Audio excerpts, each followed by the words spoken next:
Comment une fille qui avait connu 2 avortements pouvait-elle prétendre entrer dans une famille religieuse sans rien dire? Comment pouvait-elle jouer ce rôle de jeune fille parfaite alors qu'elle avait effacé 2 vies? Le soleil se couchait lentement sur les toits rouges et les balcons en bois de Saint-Louis. Dans la maison des Diallo, située en plein cœur du quartier nord, l'agitation battait son plein. Les femmes s'affairaient en pagnes nouées, les bras couverts de farine et d'huile, les marmites frémissant sur les feux de charbon. Mariam, la cadette, allait se marier le lendemain. Toute la maison vibrait pour elle. Les tantes venues de Kaolack et Thiès s'échangeaient des recettes de dernière minute. Les voisines entraient et sortaient avec des plateaux de beignets, et la cour était remplie de chaises empilées, de nappes qu'on étendait, de rires et de chants. Assise dans sa chambre, Mariam regardait sa robe posée sur le lit. Un boubou blanc cassé, brodé à la main, orné de perles discrètes. Elle l'avait rêvé ce jour. Pas comme un conte de fées, mais comme une délivrance. À 27 ans, elle allait enfin devenir Madame Koné, l'épouse de Seydou, fils unique de l'imam du quartier. Un homme respecté, modeste, engagé. Elle avait rencontré Seydou lors d'une conférence sur les valeurs familiales islamiques à l'université Gaston Berger. Il l'avait approché avec politesse, parlé avec clarté. Pas un charmeur, mais un homme sincère. Et elle avait vu en lui une possibilité de recommencer, de reconstruire. Sa mère entra sans frapper, le sourire aux lèvres. Elle portait un plateau avec du tiakri et un verre de bissap. « Mange un peu, ma fille. Il faut que tu sois en forme demain. » Mariam hocha la tête, mais ne toucha pas au plateau. Elle regardait toujours sa robe. « Maman, tu crois qu'on peut vraiment effacer son passé ?» Sa mère s'arrêta. Elle posa le plateau et vint s'asseoir près d'elle. « On ne l'efface pas, mais on peut apprendre à vivre avec, si on est honnête avec soi-même. » Mariam détourna le regard. Elle ne lui avait jamais dit pour Dakar. Elle n'avait dit à personne. Ce secret, elle l'avait enfoui comme on enterre quelque chose de sale sous une dalle de béton. De l'autre côté du mur, Rama observait la scène par la fenêtre entr'ouverte. Elle entendait tout. Les mots doux, les silences lourds. Elle aussi avait rêvé de ce genre de moment, d'un mariage, de regards fiers, de bénédictions. Mais elle n'avait eu que des fiançailles rompues et des promesses jetées. Elle retourna dans sa chambre, ferma la porte. Elle sortit son téléphone, hésita un instant, puis le posa. Pas encore. Pas ce soir. Mais demain, peut-être. Dans la cour, les griots commençaient déjà à chanter le nom des Diallo. On dressait la tente principale, on accrochait les guirlandes blanches et or. Les enfants couraient entre les chaises. Mariam, elle, fixait le plafond, le cœur partagé entre l'excitation et une peur sourde. Une peur sans nom. Celle que les choses qu'on croit enterrées se mettent un jour à parler. Il y avait toujours eu une distance entre Mariam et Rama. Pas une dispute ouverte, pas une guerre déclarée, mais une fracture silencieuse. Un espace fait de regards froids, de mots retenus, de jalousie jamais avouée. Rama était l'aînée. Belle, intelligente, entière. Depuis petite, elle marchait la tête haute, sûre d'elle, convaincue qu'elle tracerait son propre chemin. Quand elle avait eu son bac avec mention, son père avait prononcé une phrase qu'elle n'avait jamais oubliée. « Tu fais notre fierté. » Mais tout avait changé avec l'arrivée de Mariam à l'adolescence. Elle était plus calme, plus douce, plus soumise aux attentes. Elle ne brillait pas à l'école comme Rama, mais tout le monde semblait la préférer. Les voisins, les tantes, même leur mère. Mariam est plus facile. Elle ne discute pas. Rama, elle, posait des questions. Elle parlait politique, elle lisait des romans, elle critiquait les traditions. Et puis, elle avait eu 3 fiançailles. 3. Le premier était un pharmacien de Louga, pieux mais dominateur. Elle l'avait quitté. Le second, un ingénieur, l'avait trouvée trop ambitieuse. Le dernier, un cousin éloigné, avait rompu après que sa mère eut déclaré que Rama n'était pas assez soumise. Elle avait appris à vivre avec ce sentiment de rejet. À Saint-Louis, une femme non mariée de 30 ans est souvent regardée avec suspicion, comme une énigme à résoudre. Mais Mariam, elle, avait tout fait dans les règles. Études en lettres, stage à la bibliothèque municipale, hijab bien noué, paroles mesurées. Et maintenant, elle allait épouser Seydou Koné. Le gendre rêvé. Dans leur enfance, elle dormait dans la même chambre. Rama se souvient des nuits où Mariam lui demandait si elle pouvait lui tenir la main, de peur des ombres. Elle se souvient aussi du jour où elle a compris que cette main ne la chercherait plus. Mariam avait grandi, s'était éloignée. Elle était devenue cette fille sage, adorée, sans histoire. Mais Rama, elle, savait. Elle avait appris pour Dakar. Une amie commune lui avait glissé l'info un jour, au détour d'une conversation. 2 interruptions. 2. Elle n'y avait pas cru au début. Puis les pièces s'étaient mises en place. Les absences, les regards perdus, la peur panique du jugement. Elle aurait pu tout dire à l'époque. Mais elle avait gardé ce secret. Jusqu'à maintenant. En repensant à ça, Rama s'assit sur son lit. Elle savait que c'était pas de la justice qui la poussait. Ce n'était pas non plus une envie de protéger Seydou. C'était autre chose. Quelque chose de plus sombre. Un besoin de rééquilibrer la balance. De remettre Mariam à terre. Juste une fois. Et peut-être que demain, elle le ferait. Le souvenir de Dakar revenait parfois la nuit, comme une vague froide qui lui glaçait la poitrine. Mariam n'aimait pas s'y attarder, mais certaines choses, malgré les années, restaient accrochées à l'âme comme une tache de rouille sur un tissu blanc. Elle avait quitté Saint-Louis à 19 ans pour aller à l'université Cheikh Anta Diop. Elle y était entrée avec l'idée de réussir, de prouver qu'elle n'était pas seulement la fille sage, mais aussi une femme capable. Elle s'était installée dans une petite chambre à la cité Claudel, entourée de filles plus bruyantes, plus libres, plus expérimentées qu'elle. La première année, elle s'était tenue droite, études, mosquée, foyer. Mais la solitude avait pesé. Puis, elle avait rencontré Ousmane, un étudiant en sciences politiques. Il était plus âgé, brillant, drôle. Il parlait bien, il l'écoutait. Elle avait cru, à tort, qu'il l'aimait. La première fois, c'était un accident. Une seule fois avait suffi. Elle n'en avait parlé à personne. Elle avait économisé en cachette, trouvé une étudiante en médecine qui connaissait une sage-femme discrète à Pikine. Ce jour-là, elle s'était sentie vide, écrasée, comme si une partie d'elle avait été arrachée sans retour. Elle avait promis de ne plus jamais recommencer. Mais l'année suivante, l'histoire s'était répétée. Pas avec Ousmane. Il était parti en France après avoir obtenu une bourse. Le deuxième, c'était un assistant d'enseignement. Plus discret, plus manipulateur. Elle n'avait rien vu venir. Cette fois, elle avait eu honte. Honte de s'être à voir à nouveau. Honte de son corps, de ses décisions, de sa faiblesse. L'avortement avait été plus risqué, plus douloureux aussi. Elle était rentrée à Saint-Louis quelques mois après, changée. Elle priait plus. Elle parlait moins. Elle avait supprimé ses anciens contacts, coupé les ponts avec Dakar. Elle n'avait jamais parlé de ces épisodes à sa mère. Son père, encore moins. Il pensait qu'elle avait toujours été droite, propre, sans bavure. Elle n'avait jamais osé briser cette image. Quand Seydou était arrivé dans sa vie, elle s'était dit que peut-être Dieu lui donnait une chance de se reconstruire. Mais parfois, dans le silence de sa chambre, en posant les mains sur son ventre vide, elle se demandait si une fille comme elle méritait vraiment le bonheur qu'on lui offrait. La première fois que Seydou avait franchi la porte des Diallo, Mariam avait cru que son cœur allait s'arrêter. Il était arrivé accompagné de son oncle, vêtu d'un boubou bleu ciel, un Coran à la main. Il avait salué le père de Mariam avec un respect calme, les yeux baissés, les gestes maîtrisés. Le professeur Diallo avait été impressionné.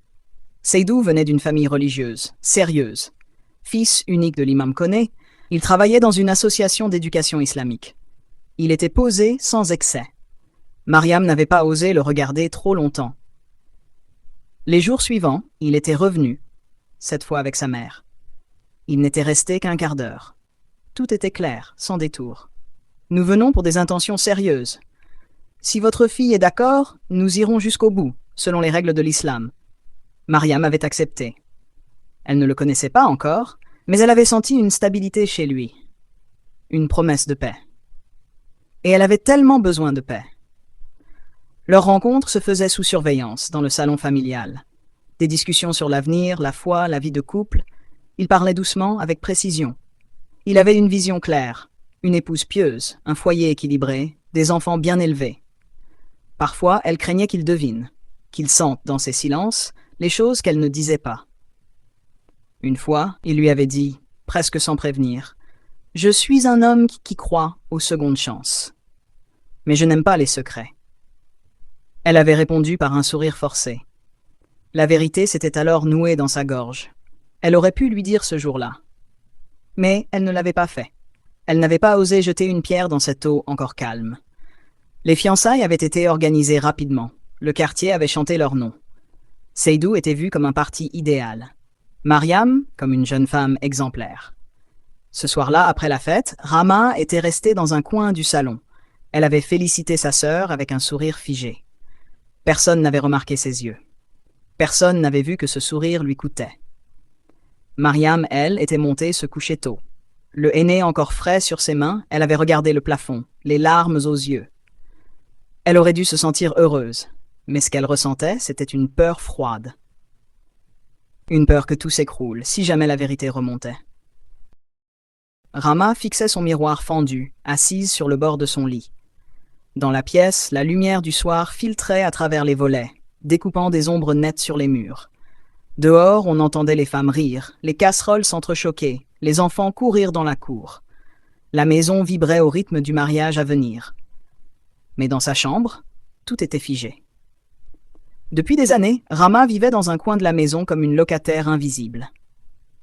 Elle sortait peu, travaillait à distance pour une petite entreprise de gestion et parlait le moins possible. Pas qu'elle n'en ait pas envie, mais parce qu'elle avait compris que ses mots dérangeaient. Elle avait été fiancée 3 fois.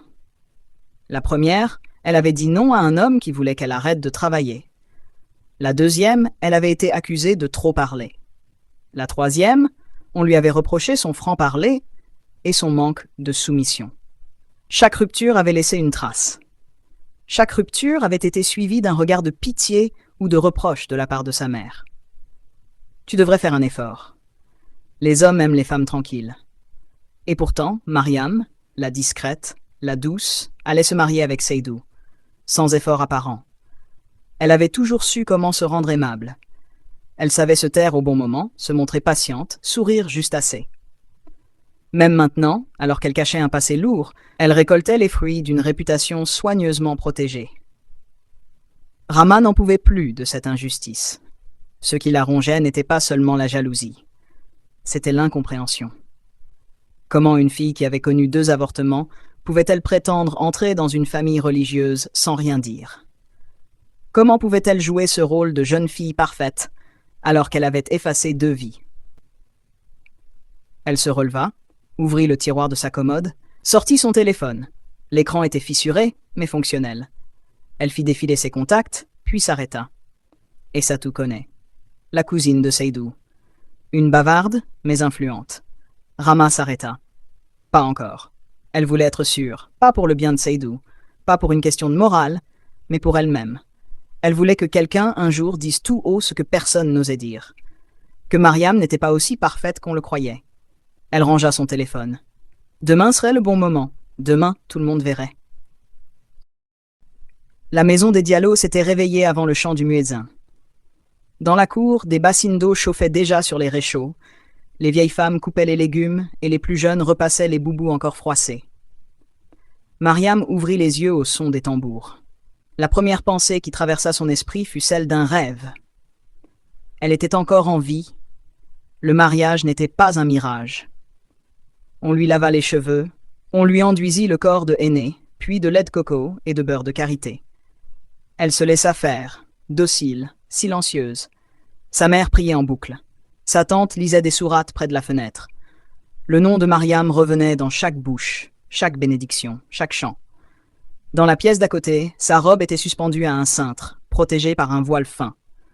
Blanche, longue, brodée à la main par une couturière de Rufisque. Elle ne pensait pas à Seydou, elle ne pensait pas à Rama. Elle essayait de rester dans le moment. Ce jour-là devait être le sien. Mais dans un coin de la maison, dans une chambre fermée, Rama s'habillait sans bruit. Elle mit un boubou discret, noua son foulard rapidement. Puis elle prit son téléphone. Elle relut encore une fois le message qu'elle avait préparé pour Aïssatou. Un simple message vocal. Pas un mensonge. Rien qu'un fait. Une vérité ancienne mais lourde. Elle appuya sur le bouton. Aïssatou, je t'envoie ça parce que j'estime que tu as le droit de savoir. Mariam a déjà avorté 2 fois quand elle était à Dakar. C'est tout ce que j'ai à dire. À vous de voir ce que vous en faites. Elle effaça sa trace, rangea le téléphone dans son sac et sortit. Dehors, les premiers invités arrivaient. Les femmes s'installaient sous la grande tente dressée dans la cour. Les griots chantaient les louanges des deux familles. Rama marcha lentement jusqu'à une chaise au fond de la cour, salua quelques cousines, et s'assit. Elle regarda Mariam apparaître sur le pas de la porte, rayonnante dans sa robe, entourée d'une dizaine de femmes qui l'accompagnaient en battant des mains. Elle sourit, mais son sourire n'atteignit pas ses yeux. Elle avait lancé la première pierre. Maintenant, elle attendait l'impact. Essatou reçut le message alors qu'elle aidait à placer les invités sous la tente. Elle le lança machinalement dans ses écouteurs, croyant à une banalité. Mais au fur et à mesure que la voix de Rama déroulait son message, son cœur se serra. Elle tourna immédiatement les yeux vers Mariam, qui riait timidement avec ses cousines près du coin des offrandes. Elle avait l'air tranquille, heureuse. Essatou rangea son téléphone, les mains moites.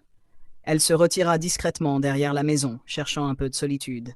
Elle appela Seydou. « Tu peux me rejoindre, seul, derrière la maison ?» « C'est important. » Quelques minutes plus tard, il arriva. Il lut l'inquiétude sur son visage. « Qu'est-ce qu'il y a ?» Elle lui fit écouter le message sans ajouter un mot. Seydou resta figé. Son visage perdit toute chaleur. Il détourna les yeux, puis les baissa. « Tu crois que c'est vrai ? Je ne sais pas. Mais je pense que tu dois lui demander. » Il ne répondit pas. Il recula d'un pas, se frotta les tempes.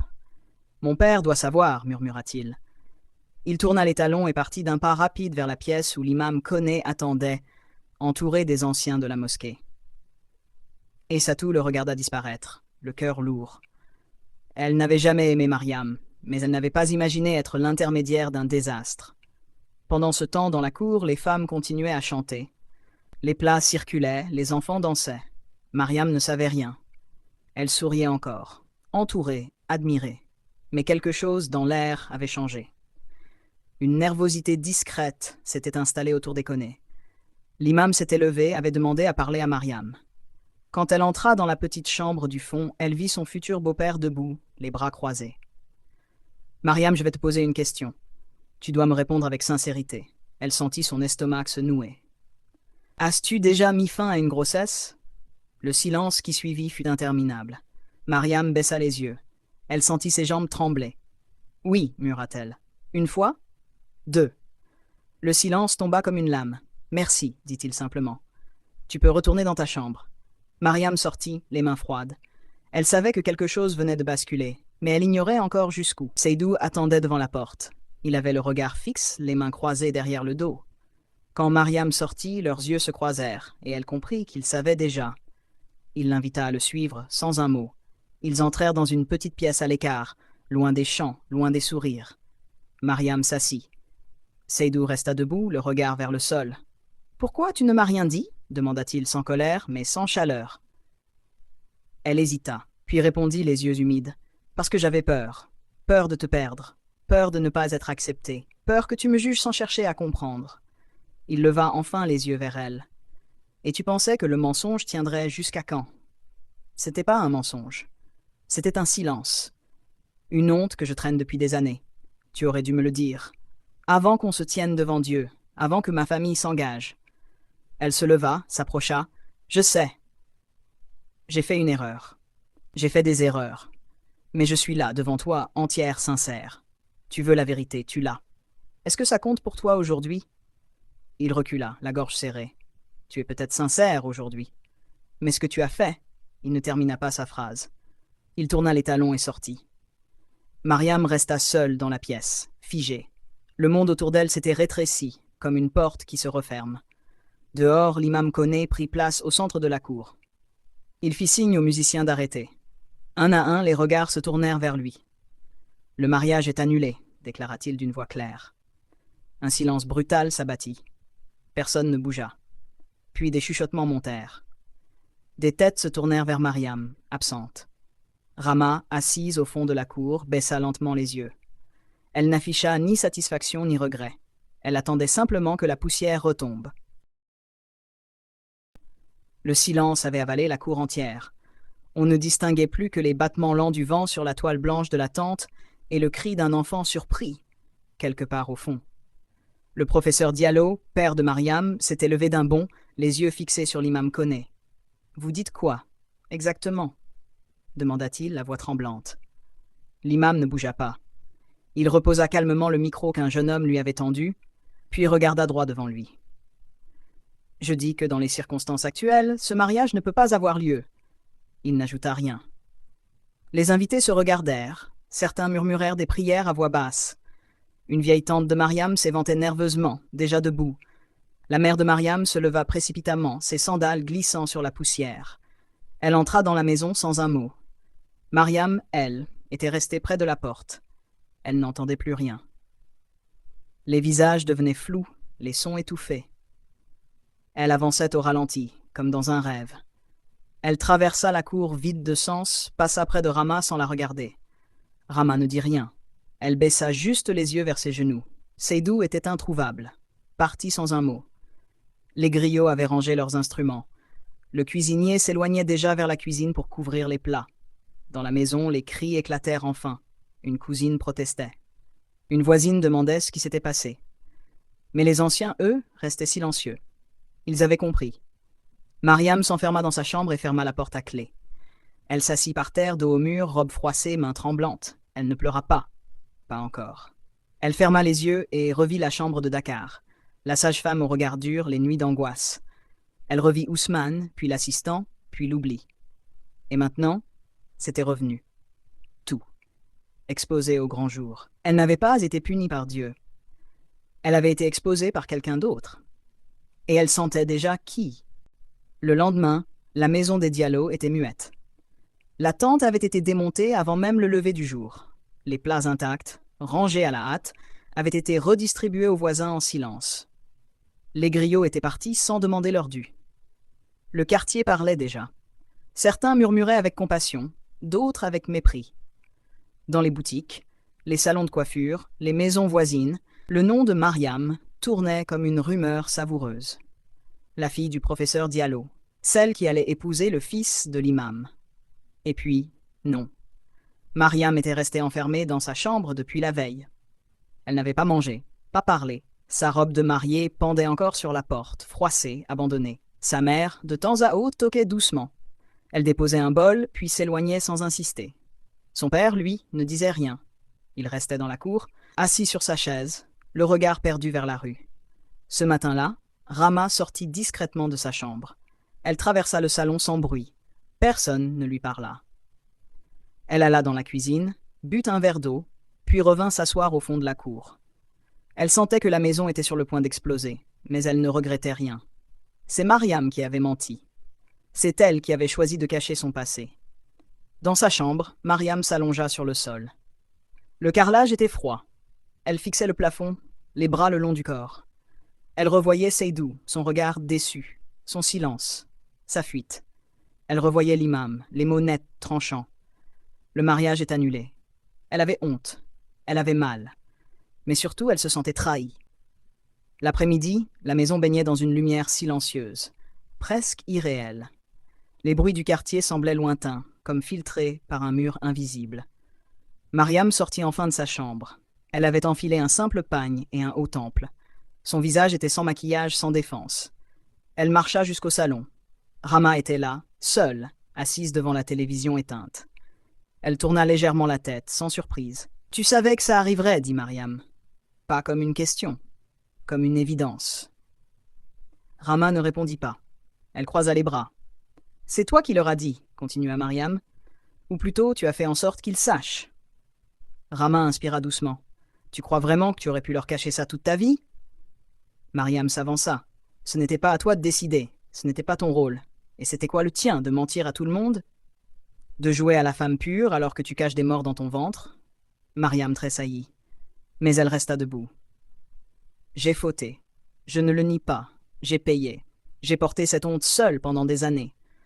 Je n'ai jamais prétendu être parfaite. » Rama la fixa, le regard dur. « Tu prétendais assez pour que toute la ville te prenne pour une sainte, pour que Seydou t'épouse sans poser de questions. »« Alors c'était ça, » dit Mariam. « Tu voulais que je tombe. Tu voulais me ramener à ton niveau. » Rama serra la mâchoire. Je voulais la vérité. Et je l'ai eue. Mariam la regarda longuement. « Non. Tu voulais me briser. Et tu l'as fait. » Elle fit demi-tour, puis s'arrêta. « Mais tu sais quoi ? Maintenant que c'est fait, maintenant que je suis à terre, je suis encore debout. Elle sortit du salon sans se retourner. Rama resta là seule face à l'écran noir. Pour la première fois, elle ne savait plus si elle avait gagné ou perdu. Le soir tomba sur Saint-Louis avec une lenteur lourde, étouffante. Le vent de mer soufflait à peine et la maison des Diallo restait close, comme si elle voulait retenir à l'intérieur ce qu'il restait de dignité. Mariam était de retour dans sa chambre, allongée sur le lit. Elle n'avait pas bougé depuis leur échange. Ses mains étaient posées sur son ventre, ce ventre vide depuis si longtemps, ce ventre qui maintenant parlait sans qu'elle le veuille. Elle pensait à tout, à Dakar, à ses erreurs, à la naïveté de croire que le passé peut rester sous clé.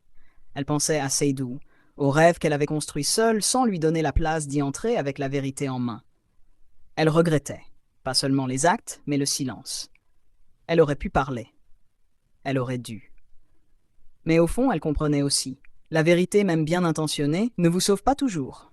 Parfois, elle vous expose. Elle vous déshabille au milieu du marché. Rama avait craché cette vérité, non pour la justice, mais pour la punir. Et elle l'avait réussi. Mais ce que Rama ne savait pas, c'est qu'on ne détruit pas une personne en exposant ses fautes. On la libère aussi. Mariam le sentait maintenant. Le poids qu'elle traînait depuis des années avait été arraché de force. Oui, mais arraché quand même. Il n'y avait plus rien à cacher. Plus rien à prouver. Elle était une femme avec un passé, avec des fautes, avec des regrets. Et maintenant que tout le monde savait, elle n'avait plus besoin de jouer un rôle. Elle pouvait commencer à vivre. Peut-être pas comme elle l'avait imaginé, mais comme elle était vraiment. Morale de l'histoire. Il faut profiter de sa jeunesse, vivre, aimer, se tromper parfois. Mais il faut le faire avec conscience, parce que certaines erreurs laissent des traces qu'on porte longtemps. La liberté n'est pas l'oubli des conséquences. Ce qu'on fait par légèreté aujourd'hui peut devenir un poids demain. Mariam a cru qu'elle pouvait enterrer son passé sans qu'il refasse surface. Mais la vérité trouve toujours un chemin. La jeunesse est un temps précieux. Il ne faut pas le gâcher, ni par excès, ni par inconscience. On peut vivre sans regret, mais pas sans responsabilité.